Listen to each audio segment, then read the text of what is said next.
Él conquistó medio mundo. Ella reescribió las reglas de su imperio. Su amor, inmortalizado en la serie El Sultán, dio la vuelta al planeta, haciendo que millones de espectadores aprendieran turco y contuvieran la respiración con cada mirada del sultán. La serie se convirtió en un fenómeno cultural, el cóctel perfecto de lujosos vestuarios, intrigas palaciegas y una pasión capaz de cambiar las fronteras de los estados.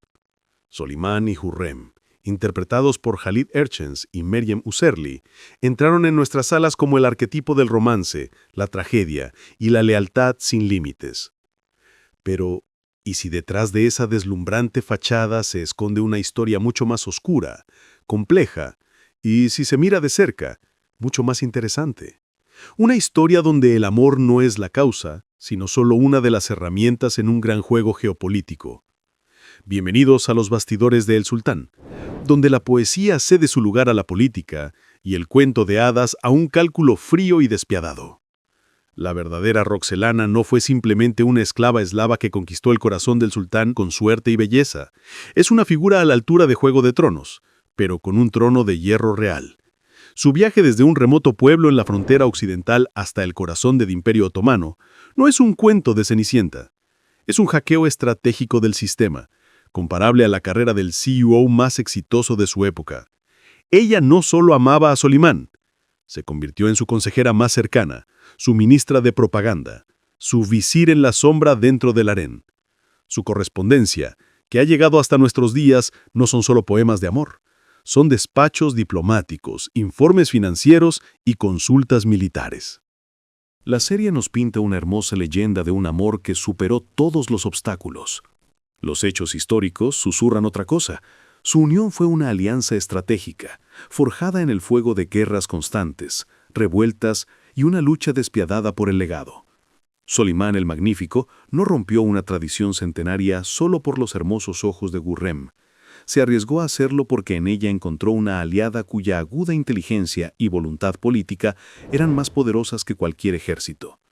Su matrimonio no es el final de una comedia romántica, es el comienzo de una de las asociaciones más efectivas y peligrosas de la historia, donde no se jugaba el afecto personal, sino el futuro del imperio más grande del mundo. Es precisamente de esto de lo que hablaremos. Dejemos a un lado los cortinajes de terciopelo y las miradas languidecedoras. Nos sumergiremos en el mundo de las intrigas reales, donde una conspiración vale más que un beso, y una carta escrita con veneno puede ser mucho más efectiva que una misiva de amor. ¿Listos para descubrir cómo fue realmente? La historia les espera, y es mucho más fascinante que cualquier serie. Su historia no comienza con vestidos de gala y besos bajo la luna como en las series, sino con humo y sangre. El escenario no es un palacio, sino una aldea en llamas en algún lugar de la frontera oriental de Europa, en lo que hoy es Ucrania Occidental. La fecha, alrededor de 1520. Los tártaros de Crimea, aquellos lobos de estepa del Mar Negro, se dedicaban entonces a lo que mejor sabían hacer, incursiones relámpago en busca de mercancía viva. Entre su botín se encontraba una niña de cabello rojizo, de quizás 15 años. Su futuro parecía escrito. El largo camino hacia el mercado de esclavos de Cafa y luego el anonimato en alguna remota provincia. Pero el destino, resultaría, le tenía reservado un billete no a un taller cualquiera, sino al mismísimo corazón de un imperio global. El nombre de Anastasia Lisovska es hermoso, romántico y, casi con toda seguridad, ficticio. Su verdadero nombre fue borrado para siempre por una redada. Y en eso hay una poesía terrible. Para convertirse en leyenda, primero debes convertirte en nadie. Su viaje a Estambul fue largo y humillante. La cadena de eventos era clara. Incursión, mercado de esclavos en Crimea, reventa, llegada al harén imperial como una esclava a obsequio. Existe una versión que sugiere fue presentada al gran visir para celebrar la ascensión de Solimán al trono, lo que la transformaba de una prisionera común en un gesto diplomático viviente. Así, una simple joven de origen eslavo, cuya familia real nunca volvería a ver, terminó en el epicentro de una tormenta política, el harén del sultán. Y es aquí donde ocurre su primera, pero no última transformación. La esclava sin nombre recibe uno nuevo, Hürrem. Del persa se traduce como alegre, sonriente. La que ríe no era solo un apodo, era una marca, una estrategia de supervivencia. En un mundo que esperaba sumisión y temor de ella, ella eligió el descaro y el carisma. Su risa, desafiando todos los protocolos y ceremonias, debió sonar en los oídos del solemne Solimán como una bocanada de aire fresco tras interminables consejos e intrigas. Los diplomáticos europeos, que observaron su ascenso con recelo y curiosidad, la conocían por otro nombre, Roxalana. No es un nombre personal, sino un apodo étnico, que hace referencia a Roxolania, la denominación latina de las tierras de Ucrania occidental. Para el embajador veneciano no era Anastasia, sino la Rosa, la Rutena, una mujer de la Rutenia. Pero su nombre real es un campo de batalla para los historiadores.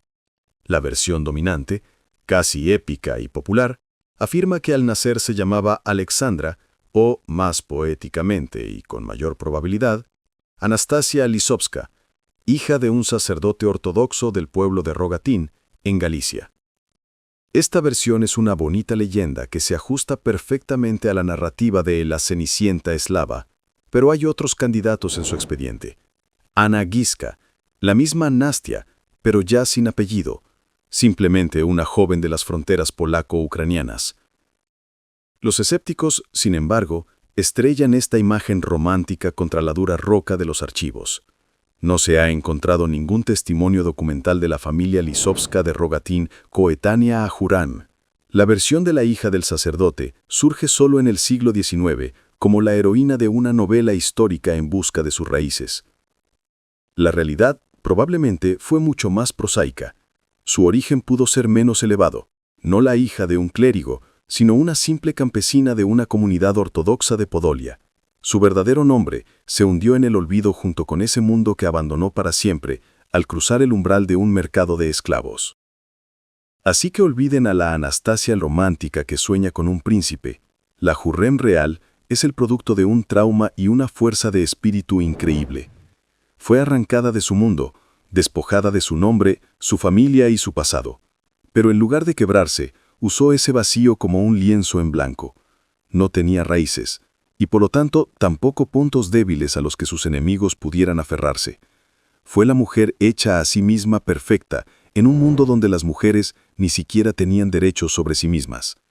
Sus orígenes no son un preludio hermoso, sino el punto de partida de un ascenso social vertiginoso que viajó desde una aldea en llamas directamente al dormitorio del sultán. Y ese ascenso fue sin escalas. Si dejamos a un lado los lujosos vestuarios y la música dramática, el cuadro de su unión pierde el aura romántica y adquiere los rasgos de una alianza política dura, sellada no solo por la pasión, sino también por el cálculo frío. La serie presenta su encuentro como un golpe de rayo, un destello que cegó al hombre más poderoso del imperio. La realidad fue mucho más prosaica. Jurrem llegó al harén de Sulimán a principios de la década de 1520, no como la primera ni la única. Su ascenso se pareció más a una operación estratégica que a un ascenso vertiginoso. Recorrió el camino de concubina a favorita, dando al sultán 6 hijos, y solo años después, alrededor de 1533, obtuvo el matrimonio oficial, nikah. Este casamiento no fue un gesto romántico que desafiaba las tradiciones, sino una jugada política calculada. Legitimaba la posición de sus hijos, especialmente de su hijo Selim, en el complejo juego dinástico, donde lo que estaba en juego no era el amor, sino el trono. La idea del sultán monógamo, fiel a una sola mujer, es un hermoso cuento de hadas para el espectador masivo. El harén del Imperio Otomano no era solo un conjunto de bellezas, sino una institución de poder, una herramienta para crear alianzas políticas y engendrar herederos. Solimán, contrariamente a la imagen del caballero fiel de la serie, no renunció a este instituto. Mahidevran, la madre de su primer hijo Mustafa, siguió siendo una figura importante y rival de Jurrem durante mucho tiempo. Las fuentes indican que incluso después del matrimonio con Jurrem, el sultán siguió teniendo otras concubinas. Su relación fue excepcional por el grado de influencia de Jurrem, pero no en su forma. El harén no desapareció. Los conflictos en la serie a menudo giran en torno a celos apasionados y disputas sentimentales.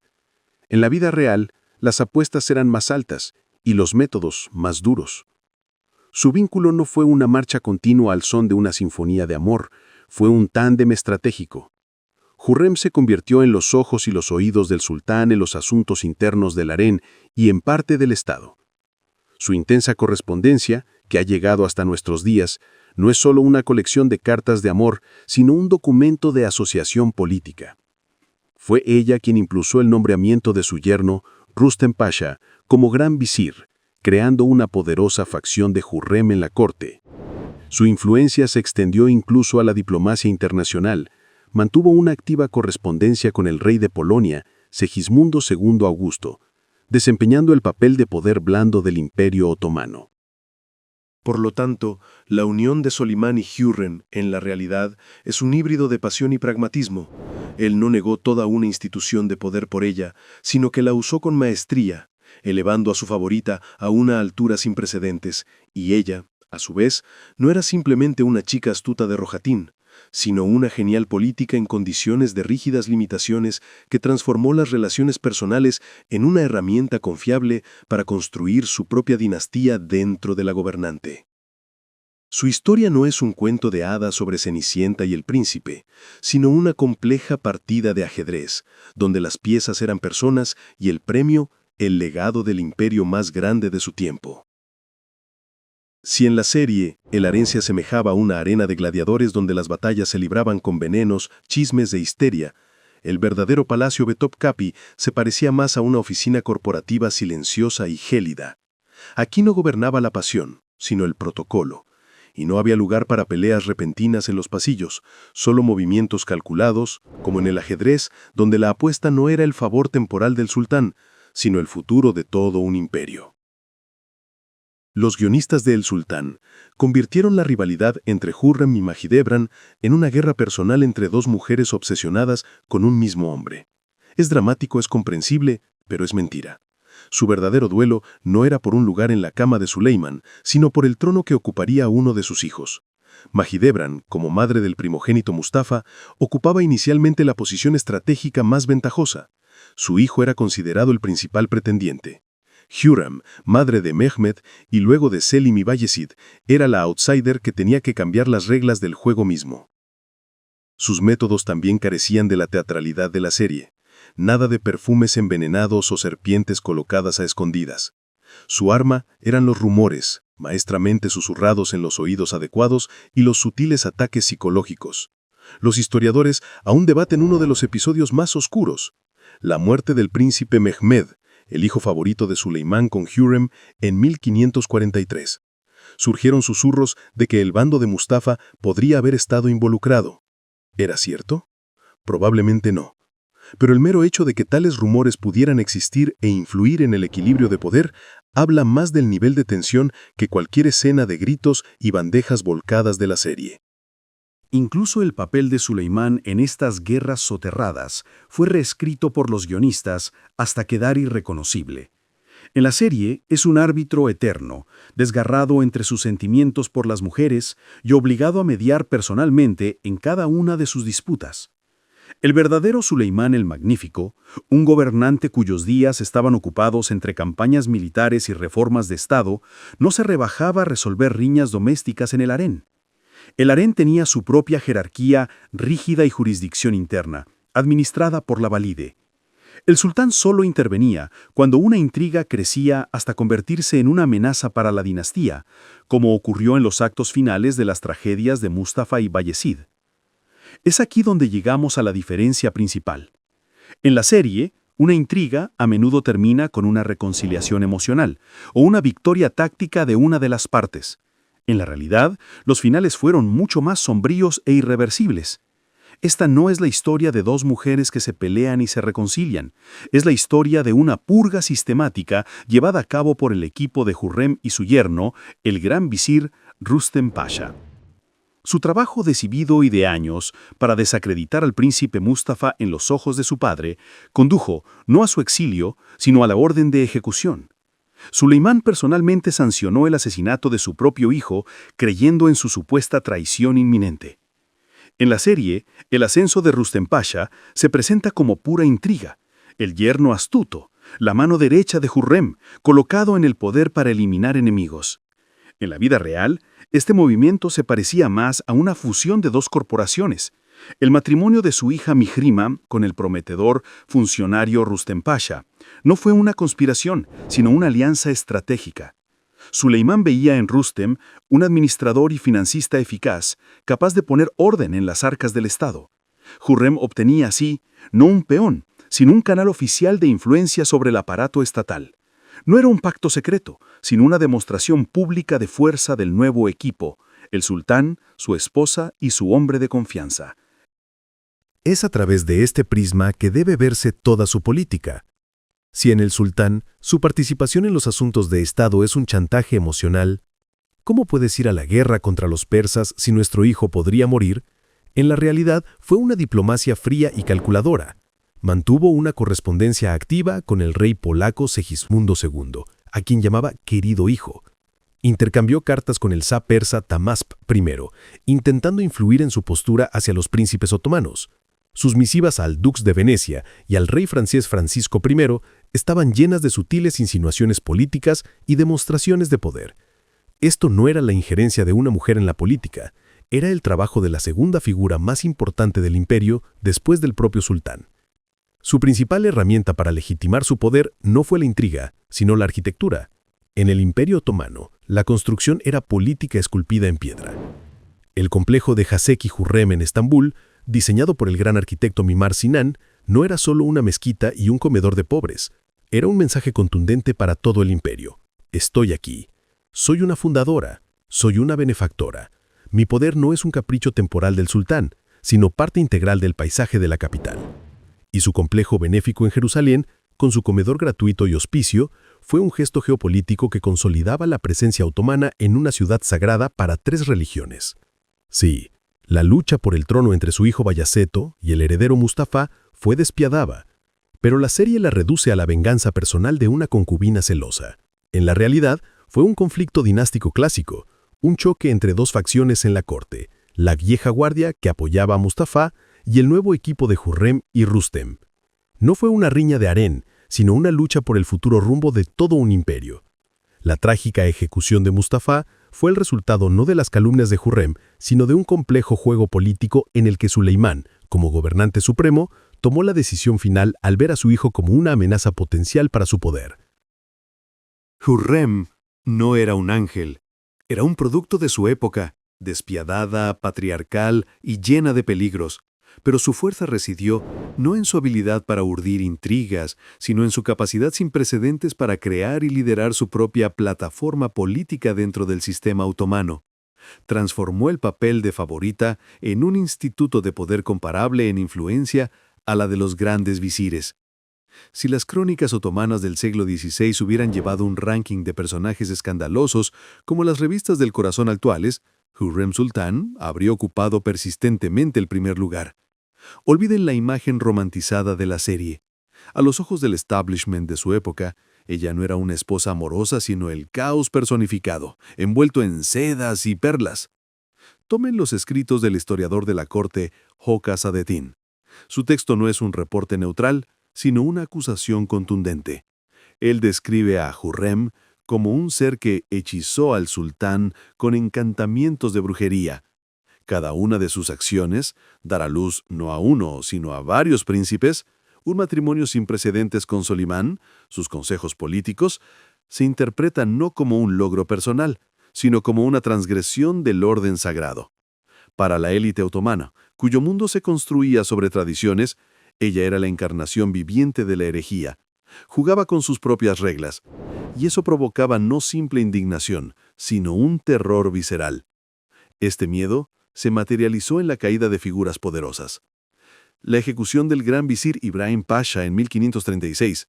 Por los corredores de Topacapi se susurraba que fueron las intrigas de Hürrem las que eliminaron a un rival demasiado cercano al sultán. El trágico destino del príncipe Mustafa, ejecutado por orden de su propio padre.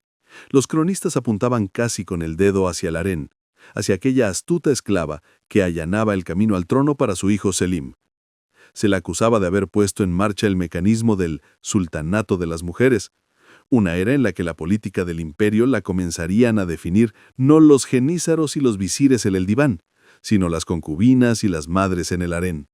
Para un Estado que se enorgullecía de su máquina militar, esto era un síntoma de una enfermedad mortal. Pero, ¿y su obra benéfica? Las majestuosas mezquitas, los baños públicos, los complejos de caridad en Estambul.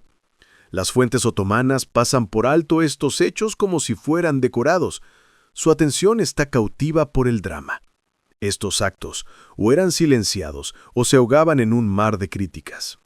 La ironía es que los detalles sobre su talento diplomático, su correspondencia con reyes, llegaban al mundo a través de los informes de los embajadores venecianos. Sus despachos se leen como reportes de espionaje.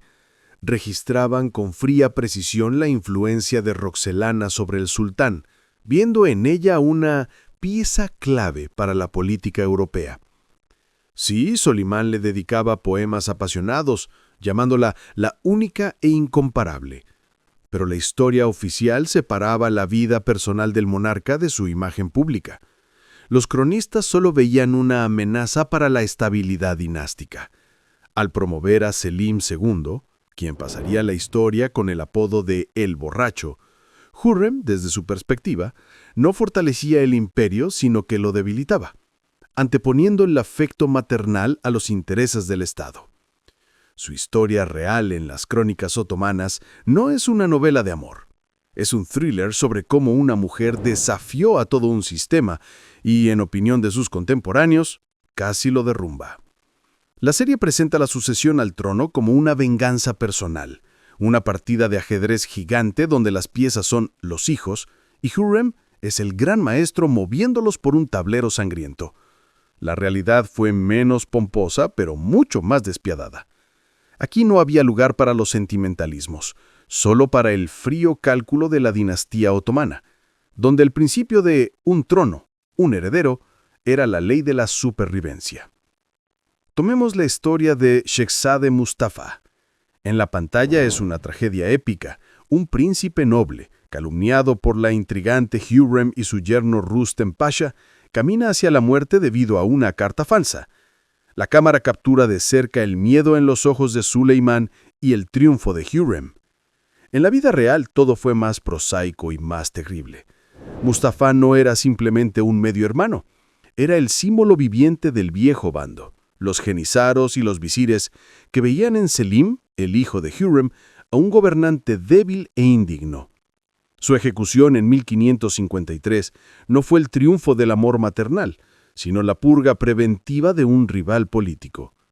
Suleimán, quien en su larga vida había visto cómo las rebeliones de sus hijos desgarraban el imperio, tomó una decisión seca y estratégica. La amenaza a la estabilidad del Estado pesó más que los lazos de sangre. No fue un escándalo familiar, sino el protocolo de la supervivencia del más fuerte, llevado a su extremo absoluto. El mismo principio funcionó con Bayezid. La serie pinta su rebelión como una reacción apasionada a la injusticia tras la ejecución de Mustafa, escenas vibrantes de una guerra fratricida llenas de pasión y desesperación. En la realidad, Bayezid, al comprender que había perdido la lucha por el reconocimiento de su padre, sí se rebeló. Pero cuando perdió, no se desvaneció en un halo de tragedia. Huyó hacia los persas, hacia el Shah Tahmasp. Y aquí es donde comienza un thriller político de verdad. Suleimán no solo exigió la entrega de su hijo traidor, pagó por él, pagó oro, mucho oro. El Shah, después de regatear, acabó entregando a Bayezid, a los emisarios del sultán. La ejecución del Shehzade fue el resultado no solo de una rebelión, sino de un exitoso acuerdo diplomático. Su destino es una lección objetiva de que incluso la sangre real tiene un precio, y este es negociable. ¿Y qué hay de Selim? Aquel por quien, según la serie, se urdió toda la intriga. Aquí los creadores se tomaron la mayor licencia dramática. Para generar simpatía hacia el futuro sultán en el espectador, lo pintaron como una víctima de las circunstancias, un ganador casi accidental en esta contienda. La realidad es mucho más dura. Selim II, apodado en la historia El Borracho o Sarhosh, No fue un observador pasivo, sino el principal beneficiario del sistema construido por su madre. Hürrem no solo lo promocionó, creó para él una red de influencia sin precedentes. Su hija, Mihrimah, fue casada con Rüstem Pasha, quien se convirtió en gran visir y un leal aliado de su facción. Este matrimonio no fue una trama romántica, sino una alianza política clave. De hecho, Hürrem, Mihrimah y Rüstem formaron un triunvirato gobernante que eliminó metódicamente a todos los rivales de Selim, desde Mustafa hasta Bayezid. La ironía del destino reside en que, de los 9 hijos de Suleimán, solo 2, Selim y Bayezid, sobrevivieron hasta el acto final de la lucha por el trono. Su hermano mayor, el Shehazade Mehmed, que prometía mucho y fue en su momento el favorito de su padre, murió de viruela a los 22 años. El menor, Jihangir, jorobado y de salud débil, según la leyenda, falleció de pena pocas semanas después de la ejecución de su amado medio hermano Mustafa. La serie, por supuesto, dramatiza también estas muertes, vinculándolas a intrigas, pero la vida resultó más banal y más cruel. Las infecciones bacterianas y las enfermedades genéticas fueron asesinos mucho menos selectivos que los envenenadores de palacio. En definitiva, para cuando murió Suleimán el Magnífico en 1566, en la arena política no quedaba nadie excepto Selim. Esto no fue una casualidad o un capricho de la ciega fortuna, fue un resultado planificado. El sistema en el que solo sobrevive uno funcionó a la perfección. Hürrem no solo dio a luz a un heredero, construyó a su alrededor una maquinaria de poder que trituró a todos sus hermanos. Y Selim II ascendió al trono no por ser el mejor, sino por ser el último. Su reinado, marcado por la derrota en Lepanto y una creciente corrupción, demostró que la verdadera tragedia del Imperio Otomano no fue el principio del fratricidio, sino su resultado, que de los 9 hijos del gran Suleimán, el trono lo heredara el menos capaz. En la serie, el telón cayó al ritmo de lágrimas y música orquestal. La Hürrem de la ficción, consumida por una enfermedad misteriosa, ocultando su agonía de su amado, dejando cartas de despedida. Es el pathos hollywoodense en estado puro. La muerte como escena culminante, no como hecho médico. La realidad fue más prosaica, y por ello, no menos despiadada. En lugar de un mal misterioso, malaria y cólicos intestinales crónicos, diagnósticos que cualquier médico de la época reconocía. Nada de venenos, nada de conspiraciones.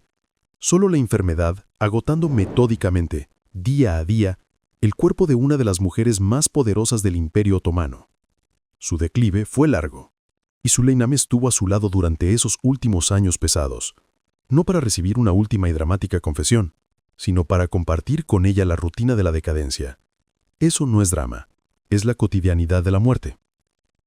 Y aquí nos topamos con la principal disonancia. La serie nos ofrece un desenlace emocional, las lágrimas del poderoso sultán. La historia muestra algo distinto, mucho más contundente que un sollozo. El dolor de Solimán no fue un espectáculo público, sino un proyecto titánico de memoria.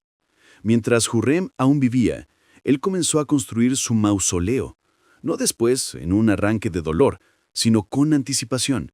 Imaginan el gesto. El más grande arquitecto del mundo, Sinan, recibe la orden de erigir una tumba para una mujer que se está muriendo. No es solo un sepulcro, es el intento, petrificado en piedra, de detener el tiempo, de prolongar su presencia junto a ella en la eternidad. Su última morada no es un simple edificio, es un manifiesto arquitectónico lanzado a la cara de la tradición. Según el protocolo otomano, las mujeres de la dinastía eran enterradas con modestia, junto a sus padres o hermanos. El mausoleo de Hürrem, adornado con azulejos de Iznik, rivalizando en belleza con el propio complejo de Suleimané, se alzó a pocos pasos de la futura tumba del sultán. La colocó a su lado, para siempre. No fue solo un gesto de amor, fue un acto político que afirmaba su estatus único, ganado tras una vida de lucha.